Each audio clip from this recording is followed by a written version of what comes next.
tout, moi je crois. Je n'avais pas pensé à ça. Comment illustrer Léon Morin prêtre avec la chanson de Mike Brandt, C'est ma prière. Oui. C'est une idée originale, je vous remercie beaucoup. Charlotte Bouteloup a vu le film de Nicolas Boucrief, dont on va vous parler dans un instant, je parle du metteur en scène. Ça s'appelle La Confession, tout simplement. C'est Léon Morin prêtre, tiré du livre fameux de Béatrice Beck. On en avait fait un très joli film. De Jean-Pierre Melville en 1961. C'est pas facile de refaire sur un chef-d'œuvre comme ça. Non, exactement, c'est pas facile, mais comme le dit Nicolas Boucrief, ce n'est pas un remake du film, il a d'ailleurs pas acheté les droits du film, c'est une nouvelle adaptation très libre, il y a quelques libertés, du roman, prix Goncourt en 52. Nicolas Boucrief, que vous voyez ici à l'écran, il avait réalisé l'excellent Le Convoyeur il y a 10 ans avec Jean Dujardin et Albert Dupontel. Et l'année dernière, on avait parlé de lui ici à Télématin et aussi ailleurs, parce qu'il avait réalisé Made in France, un film qui racontait comment un jeune journaliste s'infiltrait dans une cellule djihadiste dans la banlieue parisienne. Et c'était assez remarquable. Il fait du cinéma un peu très punch, différent et très punch, exactement. Là, cette fois-ci, donc un film en costume, un film d'époque. Nous sommes en France, sous l'occupation allemande, dans un petit village de province. Et l'arrivée d'un nouveau prêtre, joué par Romain Duris, va susciter l'intérêt de toutes les femmes, de toutes les paroissiennes, en particulier l'une d'elles, une jeune communiste athée, qui, par défiance et curiosité, va entretenir des échanges avec ce prêtre. Ils vont parler de la foi et de la vie en général. Et très vite, elle va tomber sous le charme du jeune prêtre. Mais c'est pas l'objet de sa démarche du prêtre, il faut le rappeler. Léon Morin, il n'était pas là pour draguer. C'est un homme qui est séduisant, mais intellectuellement. Habité par sa foi et qui faisait des sermons tout à fait remarquables. C'est pour ça qu'il faisait cet effet-là aux femmes. Et puis, il était beau garçon, ce qui ne gâchait rien. Je ne vous trahirai pas la fin, puisque vous la connaissez, il y a eu le film, il y a eu le bouquin, ça se termine pas comme dans un film américain où le prêtre va succomber au charme de la... Non, c'est vraiment, en cela, c'est assez étonnant, parce qu'en fait, on a tous les ingrédients pour avoir un vrai beau mélodrame. Les deux que tout oppose, l'un est croyant, l'autre est athée, et puis ce contexte historique, on est dans les 6 derniers mois de la guerre. Il y a cette Marine Vatch. Marine Vatch, c'est la jeune fille qui joue Marnie, donc. Elle est, on l'a découverte, souvenez-vous, dans le Jeune et Jolie de François Ozon. Elle jouait une prostituée. Ouais. C'est vrai qu'elle a un physique tout à fait gracieux. Ah oui. Elle est superbe. Elle sert très bien le rôle. Et Romain Duris, qui n'est jamais dans un film complètement par hasard, parce qu'il a beaucoup de talent. Un jeu tout en retenue qui va nous parler. Il a fait une petite retraite. Comment il a abordé son rôle.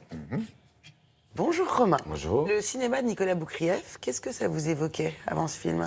Ça m'évoque un peu un truc comme ça. Un peu coup de poing. Ouais, coup de poing, parfois assez noir. Pas toujours, revendicateur souvent, provocateur parfois aussi, mais un peu agressif, un peu sur les failles, quoi. Alors, il y a un nouveau prêtre en vie? Il paraît qu'il est formidable. Il est comment? Il est jeune. Ouais, c'est surtout sa voix que j'ai appréciée. C'est parce que vous manquez d'âme qu'il arrive à tout vous allumer comme ça, c'est tout. C'est bon, parle pour toi. Quelle image vous aviez de l'Église, des hommes d'Église? J'avais une image un peu solennelle de la chose, quoi, trop solennelle. Quand on n'a pas l'habitude, on se le prend comme ça et on se dit, oh là là, mais allez-y, changez tout, quoi. Arrêtez l'orgue, arrêtez les costumes, mettez-nous un peu de vivant et de moderne. C'est un peu comme la cérémonie des Césars. On a envie que ça soit que ça puisse être plus facilement recevable pour nous qui sommes en 2017. Quand je vous écoute, j'ai l'impression que vous me parlez depuis une autre planète. Qu'est-ce que ça peut vous faire au fond qu'il y ait un Dieu ou qu'il n'y en ait pas? Comment qu'est-ce que ça peut me faire? Mais ça change tout. Vous avez tout compris. On dira que c'est le diable qui vous a fait un croche-patte. Comment est-ce que vous expliquez l'effet qu'il produit à toutes ces paroissiennes? Il les électrise quand même, il y a quelque chose. Je crois dans le livre, c'est vraiment ce qu'elle décrit, c'est que le personnage est hors du commun. Enfin, c'est un prêtre qui d'un coup a un aura Il fascine. Il est fascinant, voilà. Ouais, exactement. Il va falloir qu'on passe beaucoup de temps ensemble. Je m'en joue d'avance. Et qui vous dit que c'est pas réciproque? Comment est-ce qu'on se prépare pour se mettre dans la peau d'un prêtre des années 40? Moi, j'oublie un peu le côté années 40. J'avais pas envie de faire quelque chose de trop figé, trop pensé. Il fallait plutôt ramener justement de la modernité, de l'actualité. Et par contre, le côté curé, oui, là, il y a du travail. Il y a un peu de taf, là. J'ai fait une retraite chez des moines. Alors, racontez-nous ça. Vous êtes parti combien de temps? Je suis parti une dizaine de jours. Ce qui m'a frappé, c'est ce qui se passe en soi. Donc, quand on s'évade un peu, quand on se renferme dans une espèce de solitude, là, qui est guidée par une espèce de spiritualité que j'avais envie de déclencher en moi. Donc, c'est de toute façon enrichissant, intéressant.